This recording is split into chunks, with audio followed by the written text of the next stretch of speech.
Taxation of proprietary educational institutions. Maganda rin to mga kapatid. So when we say proprietary educational institution, this is the literal meaning. It refers to any private schools. Ayan private schools. Nakapula na nga, binilugan pa. Maintained and administered by private individuals or groups. Pero, dapat meron siyang issued permit to operate. Ayun ang requirement. So, registration, accreditation with DepEd, kung basic education yan, kung prep, elementary, high school, kailangan accredited by DepEd yan. Dapat may permit to operate. Kung college, university naman yan, CHED naman tayo. Kapag yan ay technical vocational, dapat merong accreditation by TESDA, Technical Education and Skills Development Authority. Okay. Sir, paano po kung wala silang accreditation? Kahit school lang mga yan, domestic corporation ang taxation nila. Kasi ituloy yung rules. Remember, mas lower ang rate ng proprietary educational institution. Kaya kung merong conditions for exemption or application of the lower rate, you have to comply with the rules. Strictly construed against the taxpayer. Okay?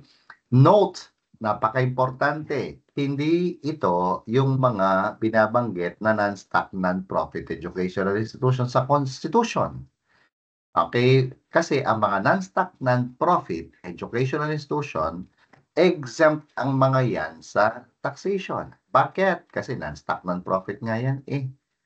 Okay, explain natin sa iyo mamaya. Ito kasi, itong mga to, subject sila sa preferential tax na 10%. Ito naman, exempt ang mga yan. Yan ang pagkakaiba, non-stock, non-profit. Okay? Tignan natin to. Sinamarize na natin, no? Yung mga different kinds of educational institutions. So, halimbawa, ito yung rules, ha? Para pag halimbawa, meron naman tayong kakaiba. Ituro mo yan doon sa mga ibang kakaiba para sila yung itama mo. Okay. A school can be a stock corporation. Pag stock yan, may capital stock yan, natural. For profit yan, stock corporation nga yan eh. May-ari stockholders. Board of directors ng governing body, nag-i-issue yan ng dividends. Okay? Pag non-stock corporation naman, non-stock yan. Natural, non-stock nga eh. Generally not for profits. Okay? Kasi nga, iba yung non-stock, non-profit. Ayan, magkaiba yan. Magkaiba yan. Ito, non-stock lang yan. Although, kahit general not for profit, pero meron mga for profit. Okay? So, mga members ang owners. Board of trustees yan. Sir, bakit? Wala kasing stock nga eh. Authorized to issue dividends? No. Okay, bakit? Wala nga silang stock eh. Kaya hindi sila nag-i-issue ng dividends. Yan ang pagkakaiba. Pag non-profit naman, hindi sila nag-distribute ng dividends. Non-profit eh. Okay, ito ngayon tayo. Non-stock, non-profit. Ito, non-stock and non-profit siya. Yan yung binabanggit sa Constitution and Section 30H of the Tax Code. Mga members lang din yan. Hindi yan mga stockholders. Okay, Board of Trustees yan. Bakit? Hindi nga Board of Director eh. Okay, pag non-stock non-profit, Board of Directors. Nag-i-issue ba ng dividends? Hindi. Wala silang not for profit sila eh. Yung mga government educational naman, state universities and colleges to, fully owned or and subsidized or subsidized by the states and created by law. Sample, UP, created by law and or has its own charter. Example, University of Caloocan City, UCC, University of Makati, pamantasan ng lungsod ng Maynila. Okay, so iyan ang mga yan, pamantasan ng Valenzuela. Pasintabi sa mga hindi ko nabanggit, ha? Mamaya magtampo. State ang may-ari niyan. It can be the national government or it can be the local, the city, or it can be the province or the municipality which created the educational institution. Ang governing body dyan, Board of Regents, huwag niyong kakalimutan. Hindi rin nag-i-issue ng dividends yan, natural. Pwedeng individual ang may-ari ng isang school. Anong treatment sa kanila? Sole proprietor, natural. Okay, ganun din. Pwedeng ang estate and trust, magtayo din sila ng kasi eto kasi pwedeng ang negosyo kasi ng individual, di ba? Ay school. Namatay siya. Pinagpatuloy ng mga tagapagmana yung negosyo without settling the estate tax. Aba, yung estate is the taxpayer for estate tax purposes. Ito naman, ang ginawang negosyo ng trustee is school. Okay, di ngayon, di yung trustee ang taxpayer dyan. Natural, owner is the governing body. Okay, di nagde-declare ng dividends yan. Bakit? Kasi nga individual yan. Ito na yung catch-all provision, other corporations, resident foreign corporations. Sir, akala ko ba ang mga foreign entities, they cannot operate here as a school? Totoo. Okay, totoo. Pero merong mga parang consultancy or training institutions. Training institutions, educational pa rin naman yan. May mga may-ari niyan, stockholders. Board of directors yan. Nag-declare ba ng dividends? Pwede, yes. Kasi nga, may mga investments sa mga yan eh. Doon tayo sa taxation ng kanilang income. Tignan mo to. Kapag stock corporation yan, at yan ay accredited, nino ng DepEd, CHED, or TESDA, tapos mas malaki ang related income from operations, okay, from their registered activity, mas mataas, more than 50%. Okay? Ang rate na gagamitin is 10%. Transitory period between June 30, 2020 to June 30, 2023, 1% lang yan. Okay? So, titignan mo yung period again, mag-iingat ka. Pero balik na tayo rito, general rule sa 10% preferential tax. Sabi natin sa'yo, pag may preferential tax, walang MCIT. Sir, paano naman taxation ng non-stock corporation? Tandaan mo, walang stock to, Okay? So, since siya ay merong accreditation from DepEd, PEI yan. Okay? Kung PEI yan, basta mas malaki ang income, gross income sa educational operations, 10% din yan. Parehas 10%. Transitory period, 1%. Parehas lang. Pero kapag non-stock, non-profit, ito yung binabanggit sa Constitution, Section 30H. Basta ang income ng mga yan ay walang nakikinabang. Kasi nga, non-stock, non-profit yan, exempt ang income nila. Ngayon, sir, papaano kung merong nakikinabang doon sa income? Halimbawa ng non-stock, non-profit. Okay? St. Vincent Academy, assuming lang na itinayo ito ng mga kaparian and they're the ones who operates this established as a non-stock, non-profit. Pagkatapos, merong net income ang school. Instead na gamitin ang income for educational purpose, binigyan ng sasakyan si father. Okay, personal yon. Yung kanilang income will be subjected to 10% preferential tax. Bakit? Bakit, sir? Ba't hindi regular? Kasi school pa rin naman to. So, yung income niya ngayon, masasubject sa preferential tax. PEI pa rin naman kasi siya. Okay, so, pero non-stock, non-profit. Okay? School pa rin kasi naman. School pa rin naman kasi. Kaya 10% pa din. Okay? Paano pag school, sir? May accreditation ba yan ng dependent? Yes. Pero, exempt yan. Bakit? Okay, gobyerno yan eh. Exempt with or without express provision in charter or law. Remember, exemption from taxation of the government. Pag individual, individual yan, general rule, graduated tayo, pero pwede maging 8% yan. Pero pag non-resident alien not engaged, 25%. Sir, pwede pa mag-school dito yung mga non-resident alien not engaged? Sabi ko nga sa iyo, Mga training school, pwede. Wala namang prohibition. Basta wag lang yung mga elementary, high school, college. Okay, parang ito sa other corporations. Regular rate, ito. Regular, tignan mo. Okay, sir, bakit regular rate? By 10%? Kasi may prohibition nga as to establishment of school. Pero mga training school, training institution, regular rate yan. Okay, ngayon, yung kanina, merong accreditation at yung related income mas mataas kesa sa unrelated. Ngayon, papaano kung walang accreditation? Hindi school siya, pero wala siyang accreditation of DepEd or TESDA. Or kahit meron siyang accreditation, pero mas malaki ang unrelated income, gross income from unrelated business kesa sa related. Aba, kung stock corporation yan, 25% yan, sabi ng revenue regulation. Pag non-stock yan, corporation, 25% din yan, sabi ng revenue regulation. Okay? Sir, mag-a-apply ba rito yung 20% kung halimbawa hindi lampas ng 100 million ang total asset at ang total taxable income hindi lalampas ng 5 million? Ang sabi ko, ito yung sabi ng regulation.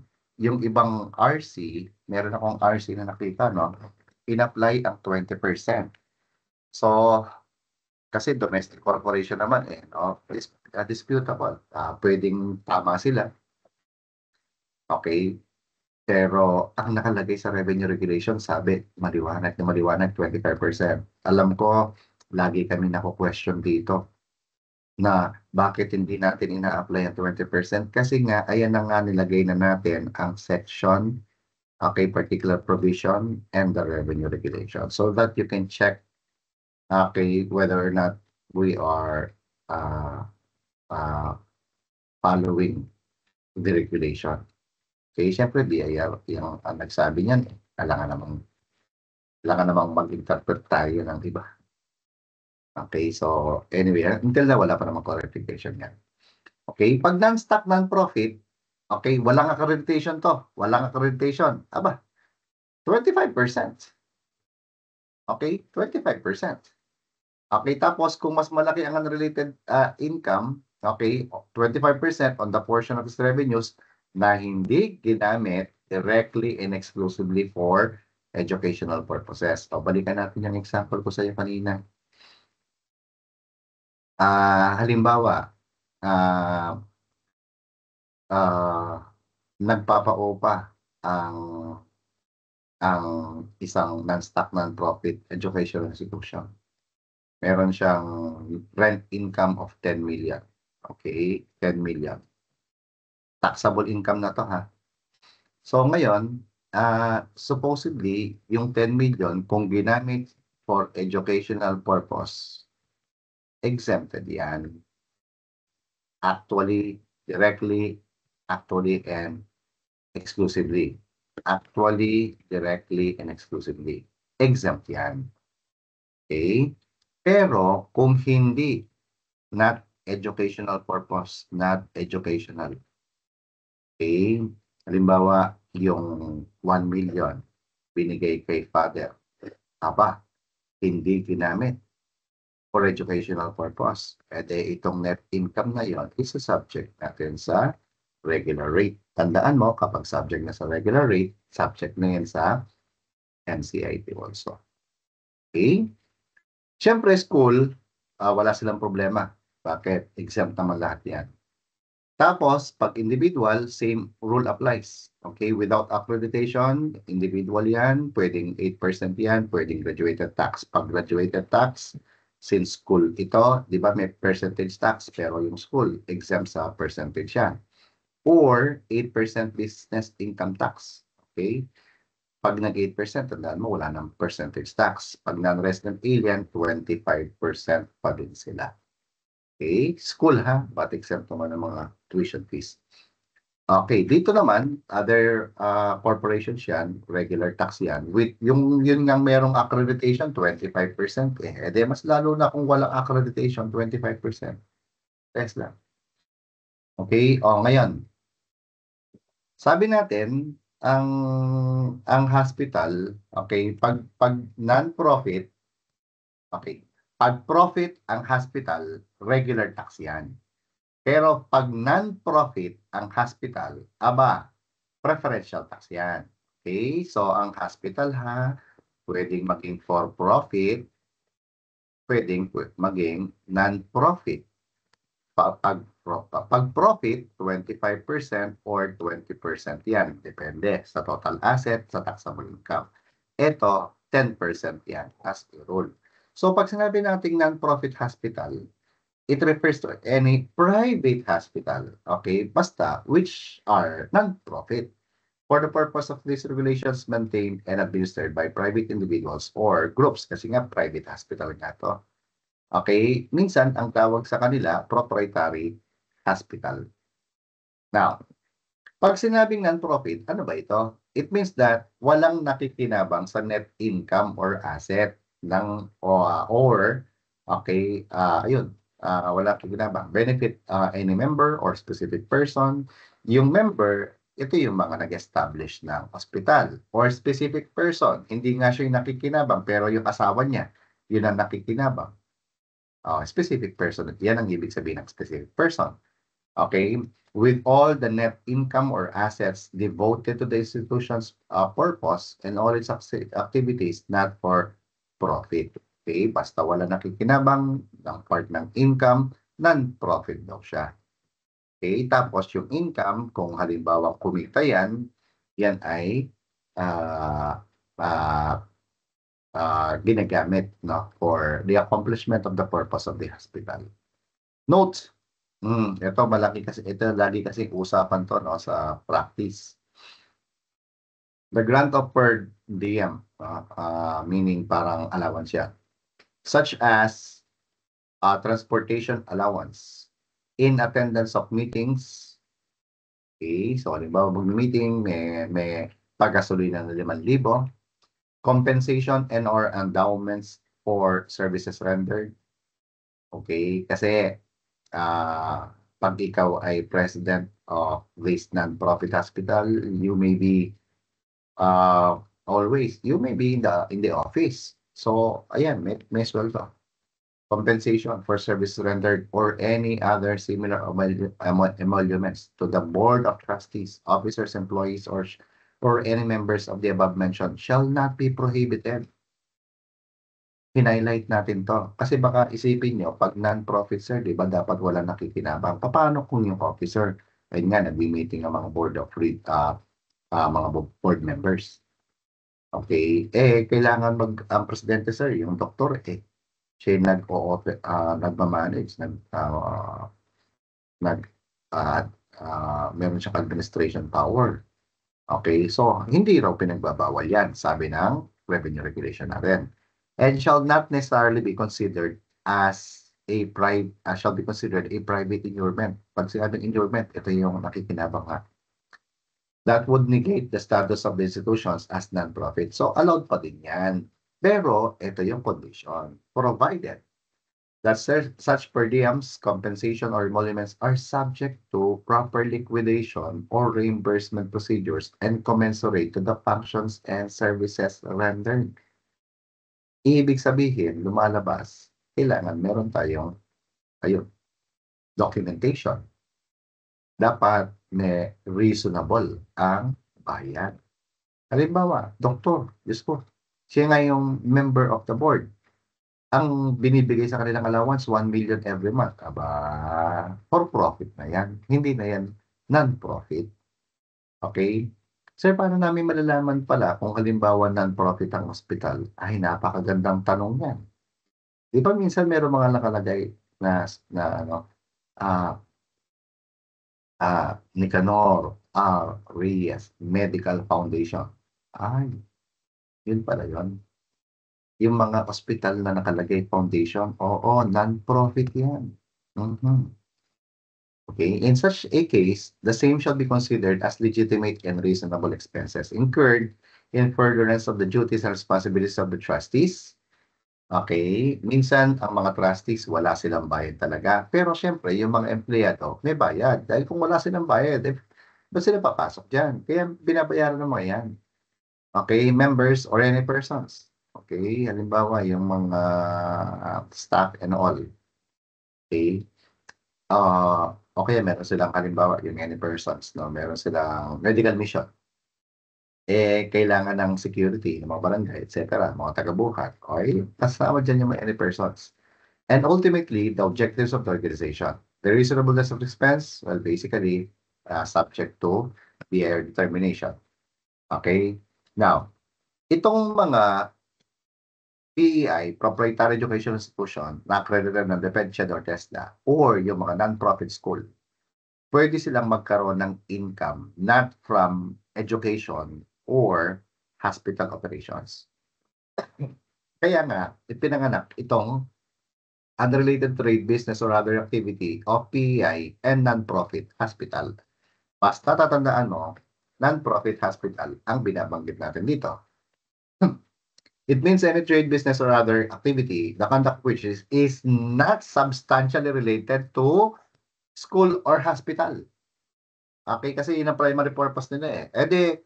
Any income derived other than hospital or educational operations, income from unrelated trade yan. Example, kung pupunta ka sa, panggitin na natin ang pangalan, St. Luke's Hospital, panggitin ay Makati Medical Center. When you go to these hospitals, meron silang mga pinapaupahan ng mga spaces. Okay, may Starbucks, merong Coffee Bean, merong, hindi ko lang kung may Shuttle's Bests. Okay, so basically, merong mga 7-Eleven, merong Accra Chance. Okay, so yung rent income doon, income from unrelated trade yan, business or other activity. So, in the case of PEI, Proprietary Educational Institution, tandaan mo ha, kapag PEI, paulit-ulit ako dito, basta may accreditation from DepEd o TESDA, PEI yan. Okay, or non-profit hospital. Non-profit hospital ha, non-profit. If the gross income from unrelated trade, gross income ang basis. So, ibig sabihin, kung meron silang gross sales, may cost of sales, okay, gross income. Meron silang related, meron silang unrelated. Ito ang basis. Ito, yung gross income. Hindi based sa gross sales ang basihan. Gross income.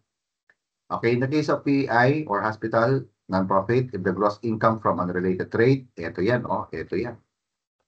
Kung mas malaki yan, derived from such from all sources, the tax prescribed for DC shall be imposed on the entire taxable income. Ayan.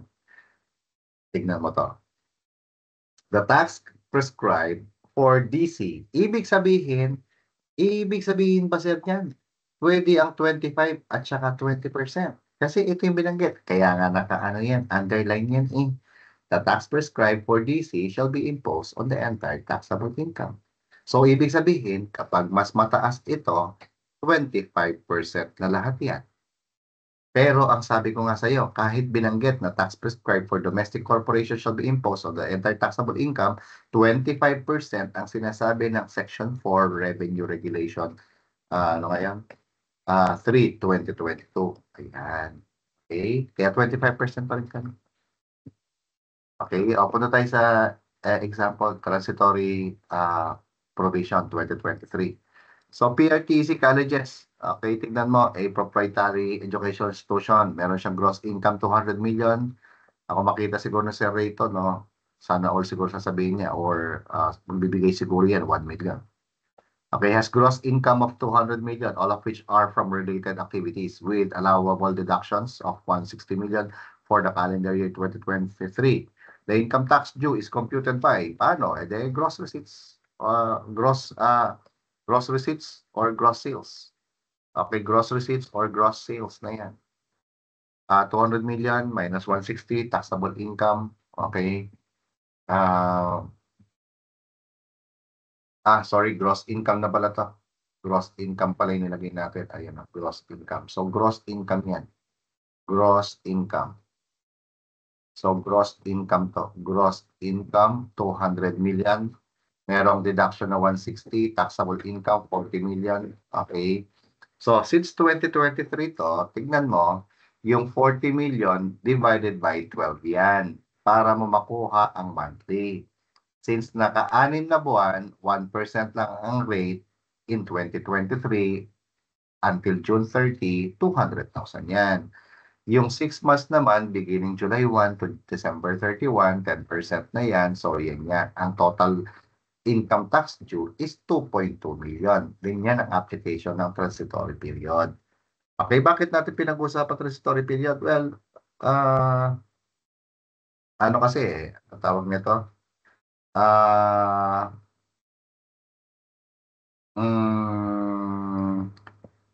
2024 ngayon. So, most likely, ang ano natin dito ay most likely possible na itanong ni BOA.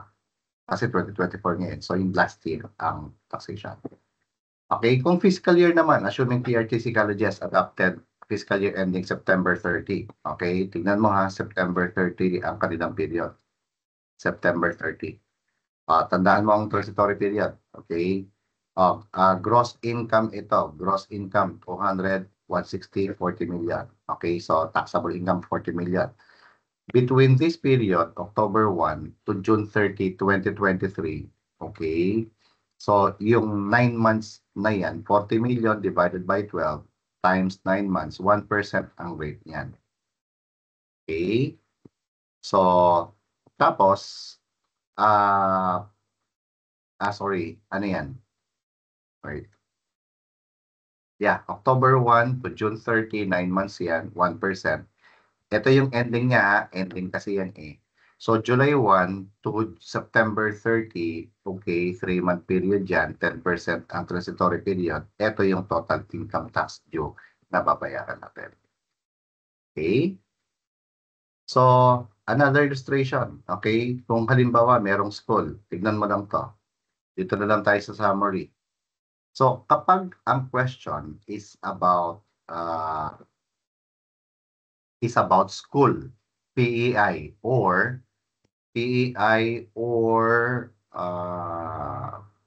non-profit hospital. Ganito ang gagawin mo. Gumawa ka ng isang column for related, unrelated, at saka total. Gross, sales receipts, less costs, gross income, deduction, net taxable income. Tapos dito mo ka mag-focus. Alin ang mas malaki? Related. Related ang mas malaki, de preferential tax siya. Since ang period nito ay 2021, transitory period, 1% pa yan. De 1% ang gamitin nito. Okay, ganyan lang kasimple. Meron bang MCIT dito? Wala. Bakit? Kasi nga, ano naman to pangalan nito? Preferential tax. Okay, dito naman tayo. Hospital. Sabi ko sa iyo, school or hospital, gawa ka ng column related, unrelated, ilagay mong gross sales, ang costs, gross income, deduction, taxable income. Hanapin mo kaagad ang gross income. Yan. Alin ang mas malaki? Itong unrelated. Kung unrelated, regular tax tayo na 25%. Okay, so ang babayaran mo, 4,187,500. Okay, so kung regular na yan, meron na tayong MCIT. Okay, sir, 2021 to ano ngayon? 25% na tayo. Okay, so dito muna tayo mag-stop ulit.